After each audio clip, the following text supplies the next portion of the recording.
Hi, today we're going to look at Northwest Coast Formline design in your art class. This style of artwork is very sacred and traditional on the west coast of North America and Canada. So before we jump in, first what we want to look at is a Indigenous land acknowledgement. So today we pay respect to the Anishinaabe nations, who are the traditional guardians of this land. We acknowledge their long-standing relationship with this territory, which remains unceded. We pay respect to all Indigenous peoples in this region, from all nations across northern Turtle Island who call Ottawa home. We acknowledge all traditional knowledge keepers, both young and old, and we honor these courageous people, past, present, and future.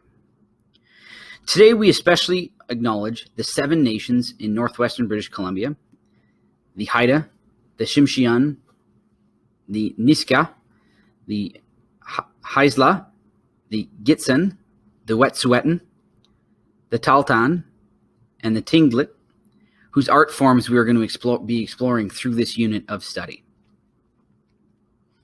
So the first question that comes to mind is, what is Northwest Coast Formline design? Formline design is part of the living culture, and it is the foundation of the Northwest Coast and Alaskan Native art design. It is primarily the painted image of the Tlingit, the Haida, and the Tsimshian peoples of the northwest coast of North America, stretching all the way from Washington State through British Columbia and up through Alaska. Learning about Formline design is our gateway for students in this class to learn about the concepts and cultural significance of this art style and tradition. So why do we call it Formline design? The term Formline art is actually not native to the Indigenous peoples.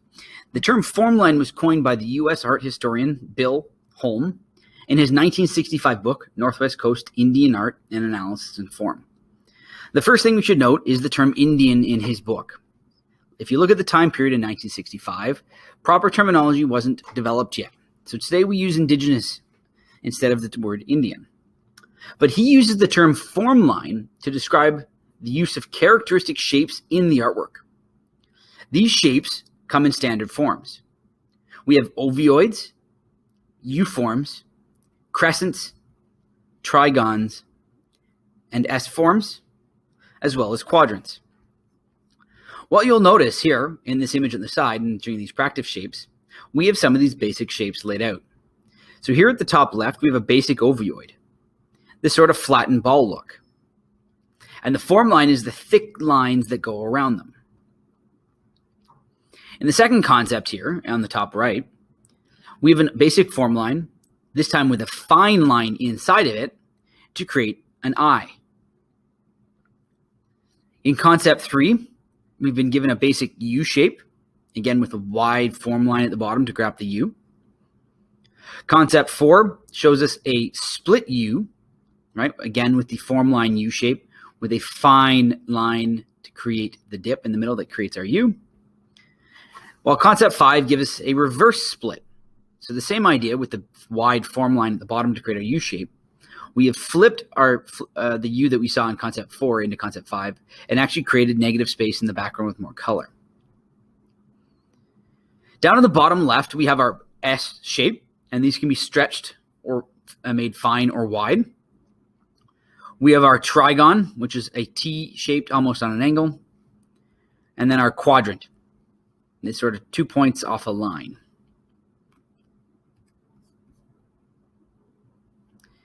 Form lines are the connected patterns of painted space that create and defines Northwest Coast design. Form lines alter their thickness, usually as they bend around corners and introduce tension in traditional designs.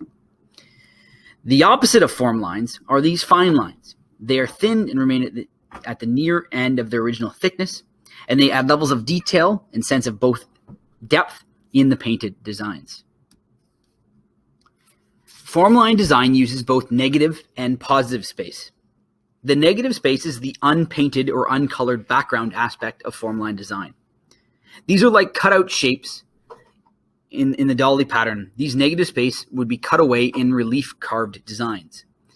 So traditionally, formline design is carved into wood or other surfaces. This is the same sort of style design you would see on a totem pole out west. Where the positive space is the painted form line aspects of the design. This space is left on the surface of the relief carving and is most often painted red or black. While there are some other colors, the traditional colors are limited based on the colors that are naturally discovered in nature.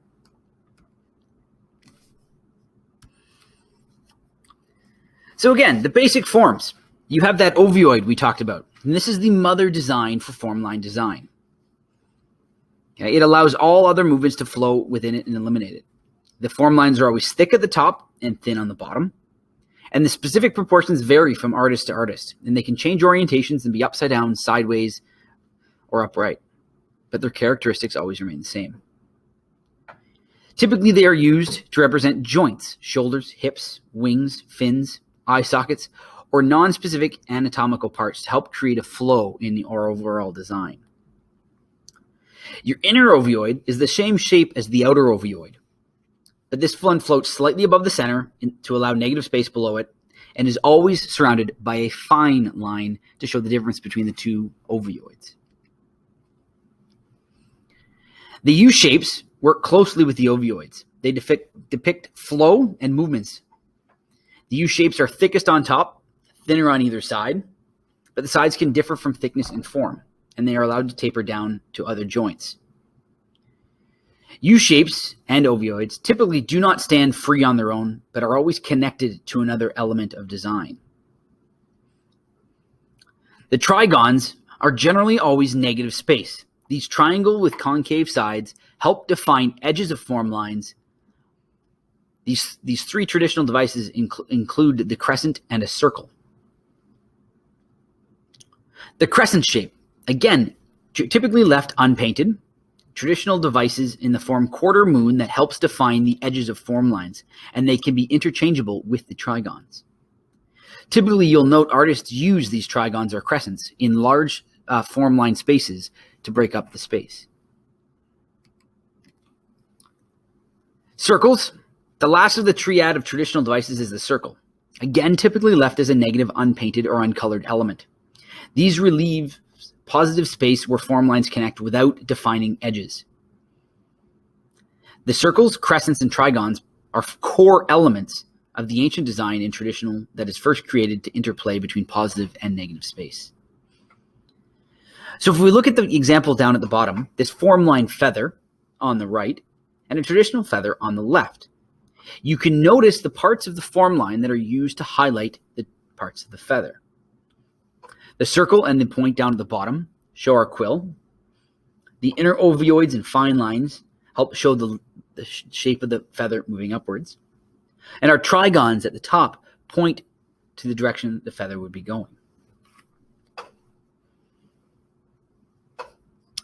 When we put it all together, we get something like this. So this is a traditional form line design using both positive and negative space for a wolf's head. So the artist here has used U-shapes for both the outer and inner ear. We have an ovoid shape for the overall shape of the face with an inner ovoid that'll show our eye. A U-shape for our mouth. We've got crescent and circles that lead to our nose. And when it's all added up, we now have a trigon. Sorry, I'll go back. We have a trigon for the inner side of the ear. We have a trigon for the joint of the jaw. We have different U-shapes for the teeth. And two various trigons, again, to break up the nose and the muzzle. And the inner ovoid and the fine lines to create the eye. It should be noted that, again, most formline design will only include black or red. However, they can also include the color green. Most will traditionally only include two colors. The following video shows an artist creating a formline design. This video is available to you in your Power Workspace through this slideshow. You can watch it on your own time. The artist makes a point. Okay, Shimshian artist Max 6B demonstrates sketching formline design salmon heads. He opts to use a stencil, which means he has previously drawn out the shape and cuts them out and then traces them. Artists differ between using stencils and freehand depending on the size of the project they are working on. It is up to you which technique you prefer. Below are 2 additional videos you can watch on your own time.